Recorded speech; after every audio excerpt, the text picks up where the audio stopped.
wines from this time, like mid-90s, they're really fun wines to try because when you do finally open it, it's better. Yeah. It makes you want to talk about it. It makes you want to reflect, like, what was I doing in 1997? That's what can be kind of so much fun about collecting wine. That's the stuff that gets you hooked on wine.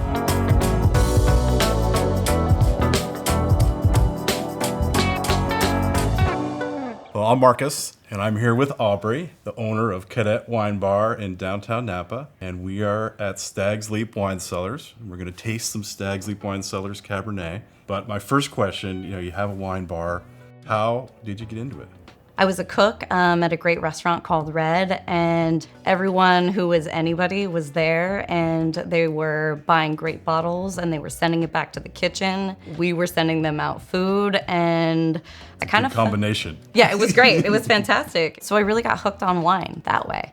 Begged the somms to just teach me as much as they could and worked my way up, and was finally a somm for quite a few years at the French Laundry, and that was an incredible education. I bet. I'll bet you got to try some incredible wines. All of the best wines. It was absolutely amazing. It sounds like you caught the wine bug. Yeah, completely, completely.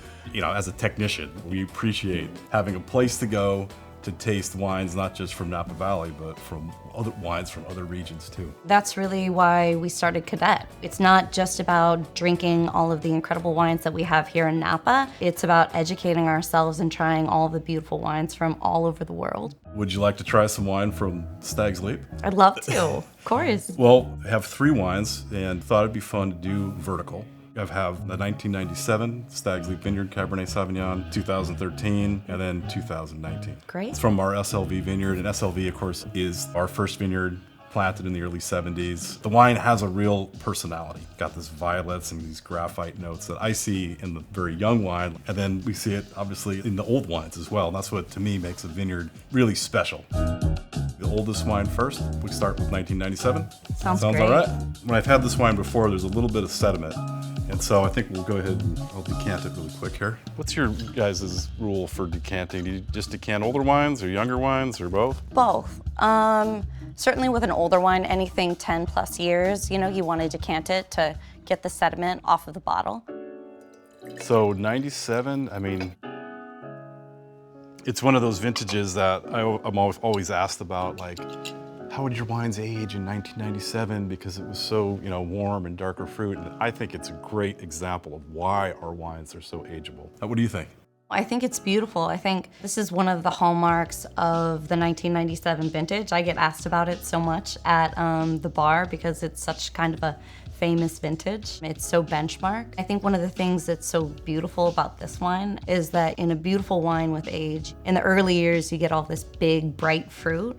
And then when you open up a wine like this, that's kind of in that middle, beautiful, sweet spot, all of those secondaries start to come out, And like you're saying, like a little bit of that cigar box, a little bit of that soft tannin structure, and it's just a really beautiful, beautiful nose to it. And you can see the development in the wine, which is really, really cool. Beautiful.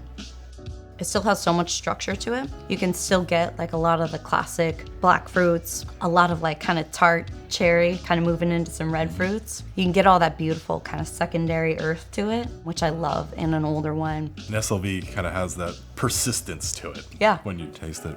From a winemaking standpoint, when you're tasting a wine like this, what are you looking for? How are you looking 15, 20 years down the road? Well, you do certainly look at the history. Not all vineyards or not all vineyard areas are really meant to age. So, going back, let's say when I first started to make the wines here, one of the first things that I did was to go through the library. Very painful experience. No, but that's where you learn, does the vineyard have potential to age? It's so much about the ageability and the beautiful kind of classic Napa Valley style. It's beautiful. Thank you.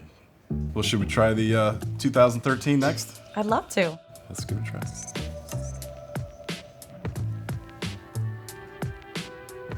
It's so much fun to go from the 97 to this vintage because it is so much more primary dominant. You get all of that big, bright fruit and such like brighter tannin structure to it, but it's really nice and soft on the palate. I think it's really great. Well, these are pretty fun vintages to compare because, when you think of the vintages from the 90s, I think 97 would probably be like the power year, right? Yeah.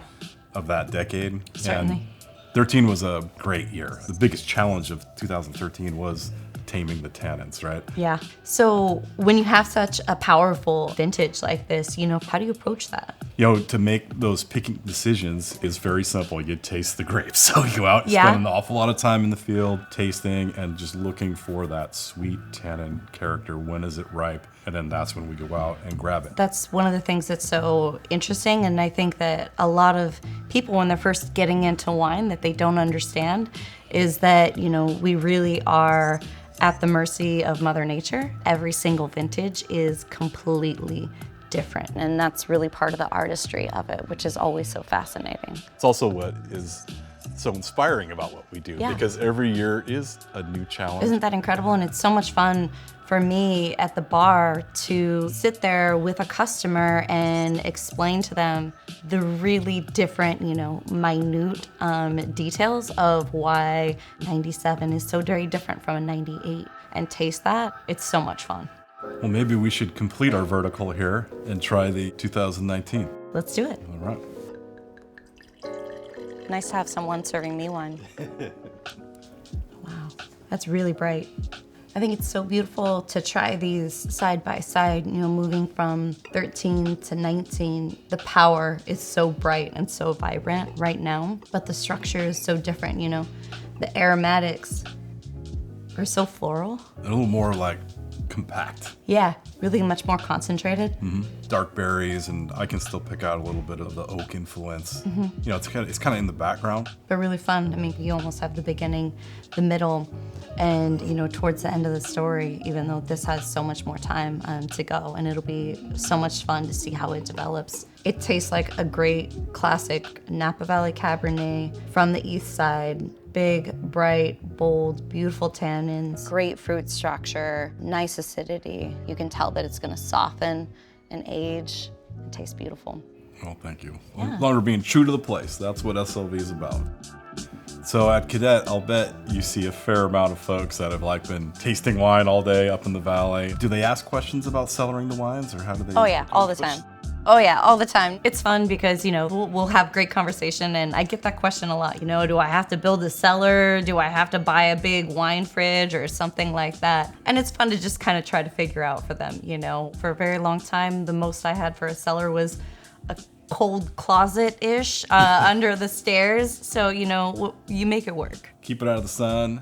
Yeah. Just try to keep it as constant temperature as you can for your situation, and Go from there. you go.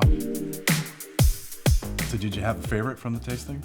I did. They're all really beautiful and they're all incredibly unique, but I think it's such a wonderful special opportunity to try the 97 that I can't overlook that, and it's pretty spectacular. So when would you open it? 97? I would hang on to it and I would try this maybe in another 5-8 years or so. I think it would be in a different place, and I think it would still be really intriguing to try. What about you? The 97 it's a pretty fun wine to taste. Having tasted wines around this, I think this one in another 5-6 years will be even better than what it is right now. And people talk about when's the wine going to be in its peak. And I think it's still climbing that hill, and it's just about there. I would agree. It'll be in a really beautiful sweet spot. It'll be cool. We'll have to come back. We'll do it again.